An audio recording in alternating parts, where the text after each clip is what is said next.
तरह इस हुकूमत का पता नहीं है ये किस पार्टी की हुकूमत है। इस तरह इस हुकूमत को भी कोई पता नहीं है कि वो कौन सी कानून साजी जो है वो उन्होंने करनी है बिल्कुल और दिलचस्प किस ये लिए भी है करनी ना है।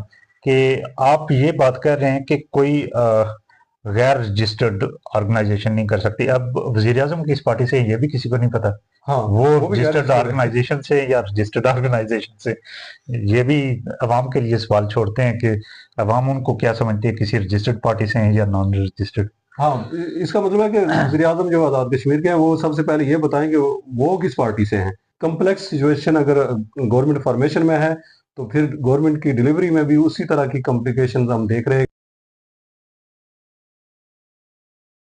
इस हुकूमत का पता नहीं है ये किस पार्टी की हुकूमत है। इस तरह इस हुकूमत को भी कोई पता नहीं है कि वो कौन सी कानून साजी जो है वो उन्होंने करनी है बिल्कुल और दिलचस्प किस ये लिए भी है करनी ना है। कि आप ये बात कर रहे हैं कि कोई गैर